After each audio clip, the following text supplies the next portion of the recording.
For over 5 decades, Steven Tyler's voice was an indestructible force of nature, a supersonic wail defining the soul of rock and roll. We thought the Demon of Screamin would outlive us all, strutting across stadium stages until the end of time. But behind the sequined scarves and the relentless energy, a silent tragedy was slowly unfolding. At 78 years old, the frontman who survived rampant addiction, near-fatal accidents, and the wildest excesses of fame has suddenly been silenced by the one thing he never saw coming. The reality of his current condition is heartbreaking, but what is even more devastating is the secret he kept hidden during his final moments on stage. It was supposed to be the ultimate victory lap. When Aerosmith announced their Peace Out farewell tour, it was framed as a glorious, final celebration of a band that had defied the odds, cheated death, and defined American rock and roll for over half a century. Fans from all over the globe rushed to buy tickets, eager to see Steven Tyler strut across the stage one last time, draped in his signature scarves, screaming into the microphone stand with that impossible, ageless energy. We all knew this was the beginning of the end, but we expected the curtain to fall on their own terms, amidst a deafening roar of applause and a shower of confetti. Instead, just 3 shows into the run, the stadium lights went dark, and the music abruptly, violently stopped. When the announcement finally dropped on social media, it sent absolute shockwaves through the entire entertainment industry. In a deeply emotional statement, Aerosmith revealed to the world that the tour was entirely canceled, not merely postponed for a few months, not rescheduled for next year, completely, irreversibly canceled. The words felt like a physical punch to the gut for millions of devoted fans. Steven Tyler's legendary voice, the supersonic wail that had carried the band through 5 decades of triumphs, was permanently destroyed. The statement read, "He has spent months tirelessly working on getting his voice to where it was before his injury. We have made a heartbreaking and difficult, but necessary, decision to retire from the touring stage." For the first time in rock history, the indestructible Aerosmith machine was issuing an unconditional surrender. Fans were left absolutely reeling. The suddenness of the announcement was incredibly difficult to process. After all, this was Steven Tyler, the Demon of Screamin, a man who had survived multiple near-fatal accidents, staggering amounts of substance abuse, and decades of relentless, bone-crushing touring. He was the ultimate survivor, always emerging from the rubble with a cheeky grin and boundless charisma. To see him taken out not by age, not by a scandalous lifestyle, but by the literal breaking of his own instrument was an unbelievably cruel twist of fate. It marked an abrupt and unceremonious end to a massive musical dynasty that soundtracked the lives of multiple generations. But as the public mourned the loss of rock's most dynamic frontman, a much darker story was quietly unfolding behind closed doors. The carefully worded PR statement issued by the band's management was polite and deeply respectful, but it barely scratched the surface of the gruesome medical reality Tyler was actually facing. They called it a vocal injury, a sanitized, easily digestible term that sounded like something a few weeks of vocal rest, steroids, and hot tea could fix. But what was happening inside Steven Tyler's throat was far more severe than a simple case of strained vocal cords. It was a catastrophic structural failure, a permanent shattering of his anatomy. The devastating reality of his diagnosis meant that every time he tried to speak, let alone hit his legendary high notes, he was met with agonizing pain and a chilling, raspy silence. Imagine being Steven Tyler in that exact moment. For 78 years, your voice hasn't just been your livelihood. It has been your entire identity. It is the very essence of your soul, the magic trick that brought you out of obscurity and turned you into a global phenomenon. And then, in a fraction of a second, it simply snaps. The profound silence that followed wasn't just the end of a tour. It was a deeply personal, identity-shattering loss. Yet, as shocking as this sudden collapse appeared to the millions of fans reading the tragic headlines, the top medical experts and specialized vocal coaches in the music industry weren't entirely surprised. In fact, some of them had been waiting for this exact, devastating moment for decades. Because the truth is, this wasn't just a freak accident on a random night of the tour. Steven Tyler's iconic, stadium-shattering sound was hiding a terrifying secret, and his entire musical career was built on a physiological ticking time bomb that was always, inevitably, destined to explode. To truly comprehend the sheer gravity of Tyler's collapse, you have to look past the heartbreaking cancellation of his final tour and rewind all the way back to the absolute prime of the Demon of Screamin. Steven Tyler didn't just sing songs, he weaponized his anatomy. From the very beginning of Aerosmith's meteoric rise, his voice was built on a foundation of unnatural physical demands. He possessed an abrasive, sky-high vocal range that defied all conventional logic. When you listen to the blistering screech of Back in the Saddle or the soaring, glass-shattering climax of Dream On, you are not just hearing a talented musician. You are listening to a man pushing his human hardware far past its breaking point. Let's break down the actual biology for a second. Human vocal cords are incredibly delicate, fragile folds of tissue that vibrate to produce sound. Classical singers train for decades to protect these tissues, using precise techniques to avoid unnecessary friction. But rock and roll doesn't care about delicate tissues. Back in the 1970s, before the invention of advanced in-ear monitors, frontmen had to absolutely scream just to hear themselves over the deafening roar of the guitar amplifiers. Tyler combined that raw, ungodly volume with a gritty, tearing distortion. That signature rasp you hear in his voice? Biologically speaking, that is the sound of tissue violently grinding against tissue. For a normal human being, replicating Tyler's technique for just a single 2-hour concert would result in severe hemorrhaging, vocal nodules, and a total loss of speech for weeks. But Tyler didn't just do it once. He did it night after night, city after city, decade after decade. Medical experts, otolaryngologists, and specialized vocal coaches had been warning him for years that his unique technique was a physiological ticking time bomb. They looked at his throat the way an engineer looks at a crumbling bridge, amazed that it was still standing, but knowing a catastrophic collapse was completely inevitable. In 2006, the world got a terrifying glimpse of this reality when Tyler popped a blood vessel in his throat, forcing the band to cancel the remainder of their North American tour. He underwent high-tech laser surgery to seal the ruptured vessel and miraculously managed to bounce back. But that medical emergency was a massive, glowing red flag. It was the universe telling him that the structural integrity of his instrument was severely compromised. From that moment on, his voice was officially built on borrowed time.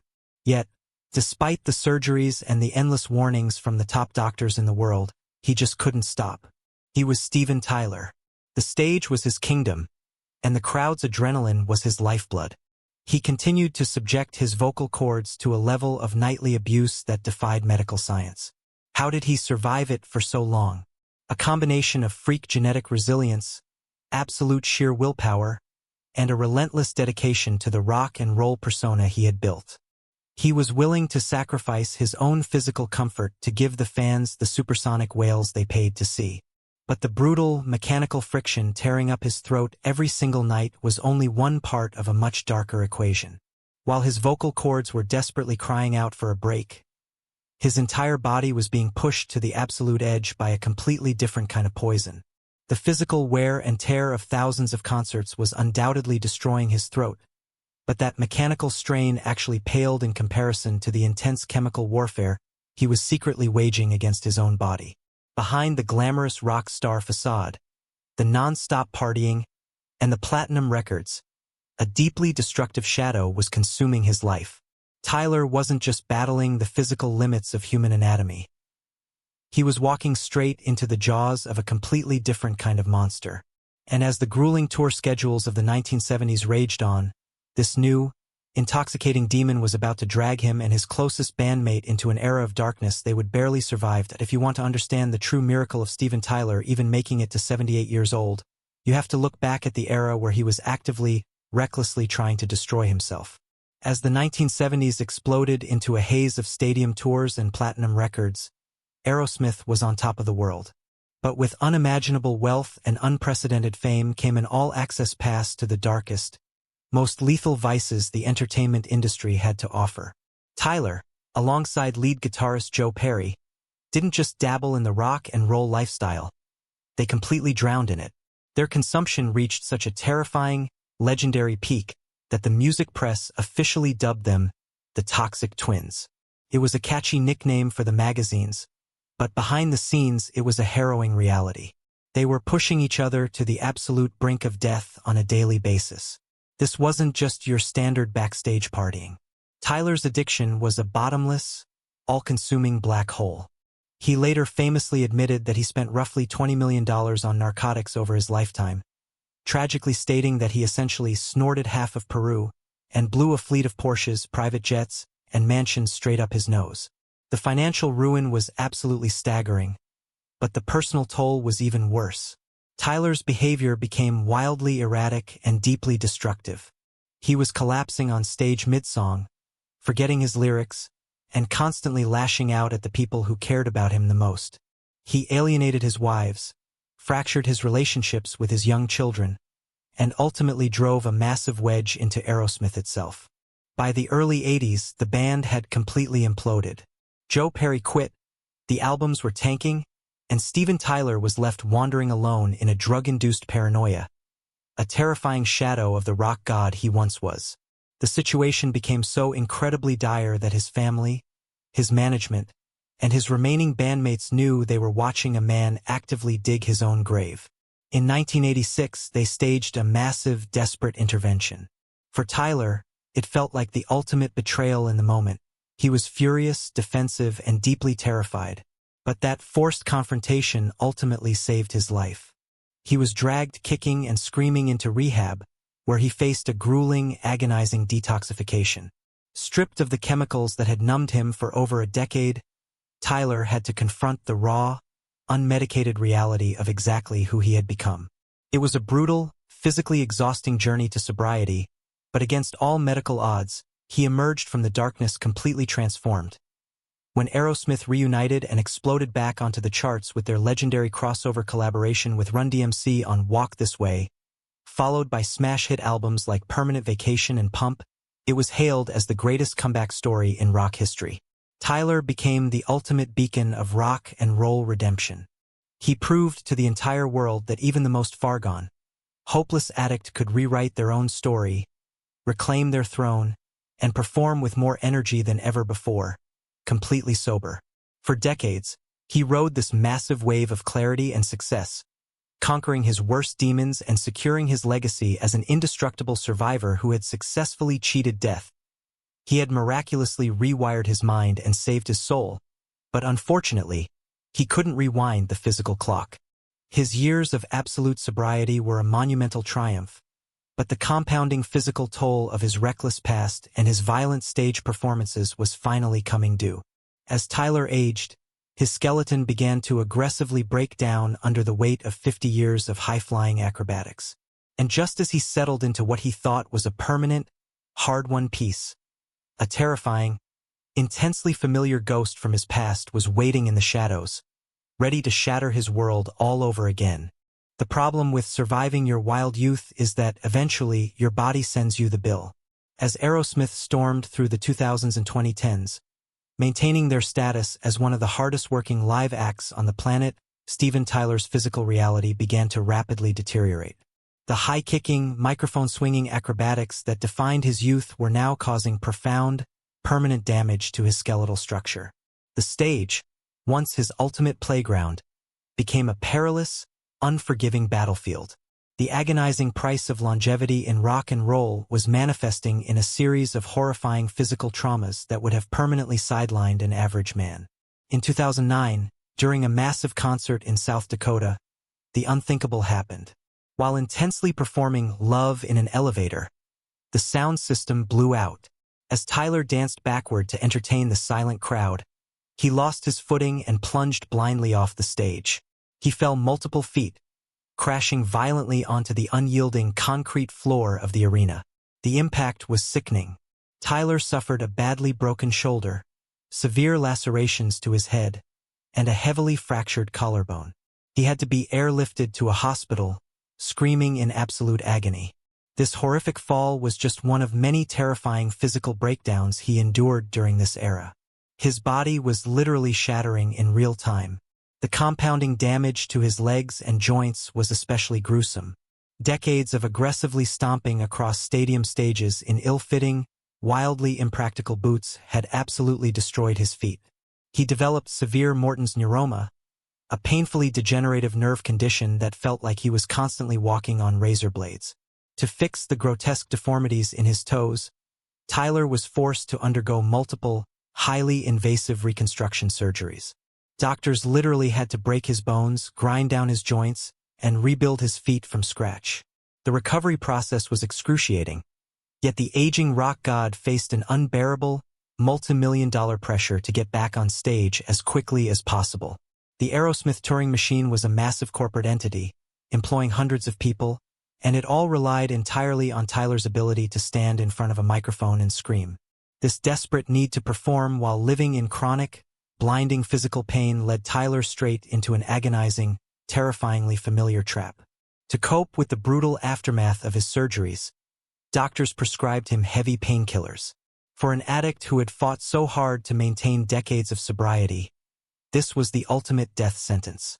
The pills quickly hijacked his brain, dragging him violently back down into the dark, suffocating abyss of chemical dependency. After 20 years of clean living, Steven Tyler tragically relapsed. He began desperately holding himself together with medical tape, sheer willpower, and dangerously high doses of prescription narcotics just to keep the show running. His behavior once again became chaotic, causing massive rifts with his bandmates and forcing him into multiple, highly publicized trips to rehab. He was locked in a brutal cycle.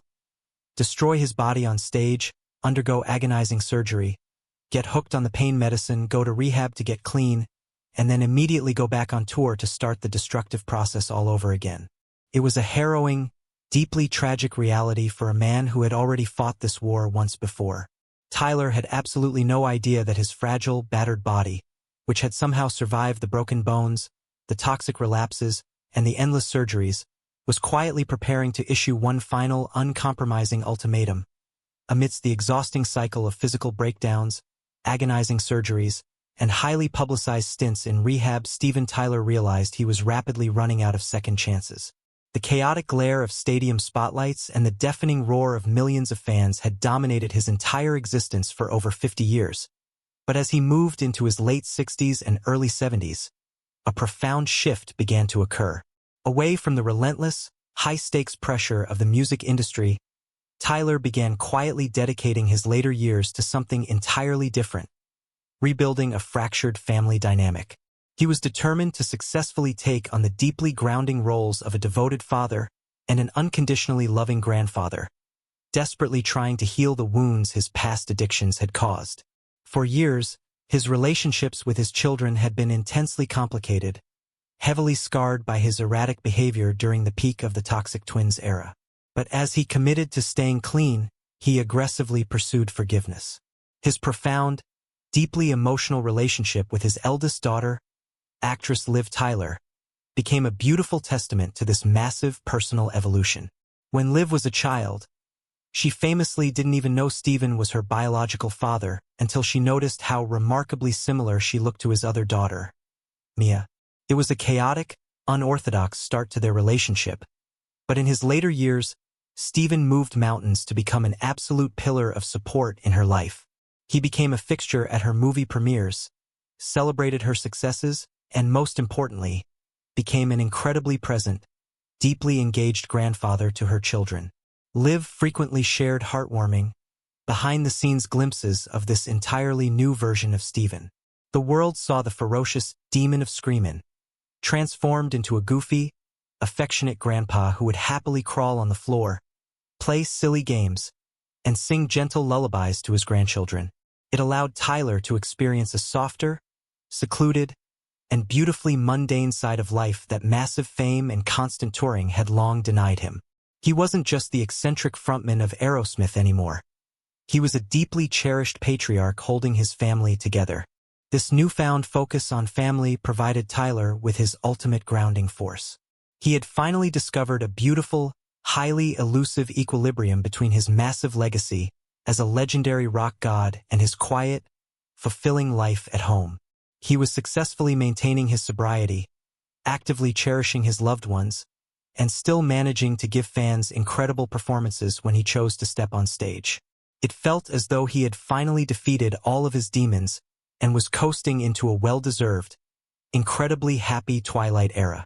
He was at total peace, surrounded by the people who loved him for who he was off the stage, rather than the character he played on it.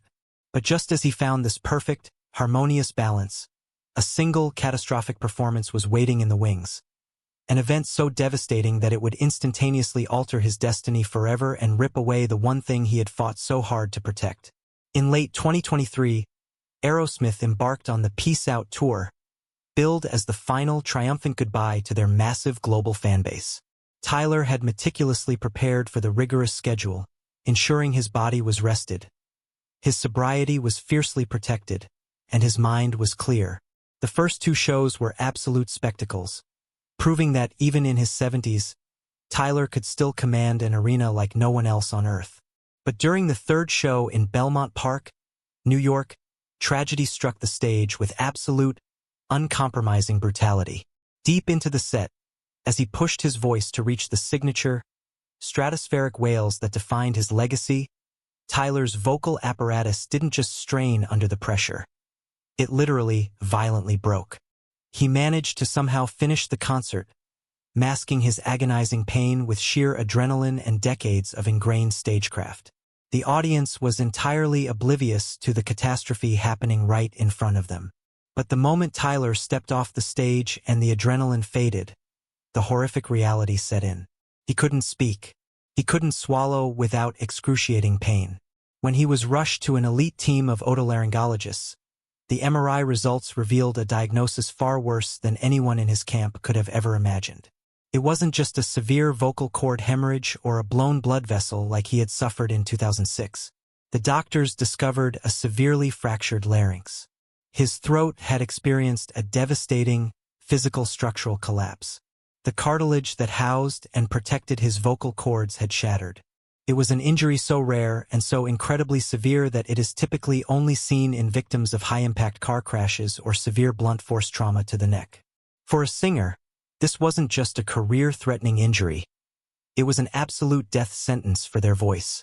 The brutal diagnosis forced Tyler to accept a crushing, entirely inescapable reality. The singing career that had defined his existence for over 50 years was instantaneously, permanently over. The damage was so extensive that no amount of surgery, laser therapy, or vocal rest could ever restore the supersonic instrument he once possessed. The announcement of the tour's cancellation followed shortly after, officially marking the death of Aerosmith as a touring entity. For Tyler, the psychological toll of this realization was profoundly devastating. The voice that had given him his entire identity, his immense wealth, his global fame, and his ultimate redemption had been irreversibly stolen in the blink of an eye. He was stripped of his superpower, entirely muted by the very physical mechanics he had weaponized for decades. However, accepting the sudden death of his band was only the beginning of his nightmare. The physical reality of a fractured larynx brought a much deeper, terrifyingly silent struggle, one that Steven Tyler now has to face in complete privacy, every single morning for the rest of his life. Today, at 78 years old, Steven Tyler is navigating an entirely new, deeply unfamiliar existence. The man who once lived for the deafening roar of sold-out arenas and the blinding flashbulbs of Hollywood paparazzi is now living a quiet, heavily guarded life in the shadows. Stripped of his defining instrument, he spends his days far away from the relentless chaos of the entertainment industry, focusing entirely on a deeply personal, incredibly private healing process. The transition from the world's most energetic, flamboyant frontman to a man forced into an abrupt, involuntary retirement is a heartbreaking, bittersweet reality that he is still desperately trying to process. The physical recovery from a fractured larynx is agonizingly slow and profoundly isolating. Tyler is no longer spending his mornings doing rigorous vocal warm-ups or collaborating with musicians. Instead, he is undergoing intense, heavily monitored physical therapy just to maintain basic, everyday speech without excruciating pain. The raspy, booming speaking voice that fans knew so well has been permanently altered, forcing him to communicate carefully, quietly, and sparingly. For a man whose entire personality was built on being louder, wilder, and more communicative than anyone else in the room, this forced silence is an immense psychological burden. Yet, despite the catastrophic loss of his career, those closest to Tyler report that he is refusing to let the tragedy consume his spirit. He is leaning heavily into the role he worked so tirelessly to rebuild over the last decade, that of a devoted family patriarch. He is spending his days surrounded by his daughters, his grandchildren, and a tight-knit circle of trusted friends who fiercely protect his privacy. He is taking long walks, focusing on his sobriety, and reflecting deeply on a monumental legacy that can never be erased, no matter what happens to his vocal cords. He is learning to find peace in the stillness, entirely separated from the Aerosmith machine that defined his existence for over half a century. While the Demon of Screamin has officially been silenced, Tyler's impact on rock and roll remains absolutely immortal. He survived decades of chemical warfare, near-fatal accidents, shattered bones, and intense public scrutiny, leaving behind a catalog of music that will outlive us all. The heartbreaking reality of his current condition is a tragic reminder of the intense, physical price of prolonged greatness. But is this quiet, heavily guarded retirement truly the absolute end of Steven Tyler's legendary story, or does the resilient rock icon have one final, unexpected chapter left to write? As Tyler adjusts to his new, silent reality, rumors have begun swirling rapidly within the music industry about how he plans to communicate his final artistic vision without singing a single note. We'll reveal the incredibly emotional, highly secretive project he is choosing to spend his remaining time developing, the heartbreaking, final conversations he's had with his Aerosmith bandmates behind closed doors, and the profound final message he wants to leave his fans before stepping completely out of the spotlight forever.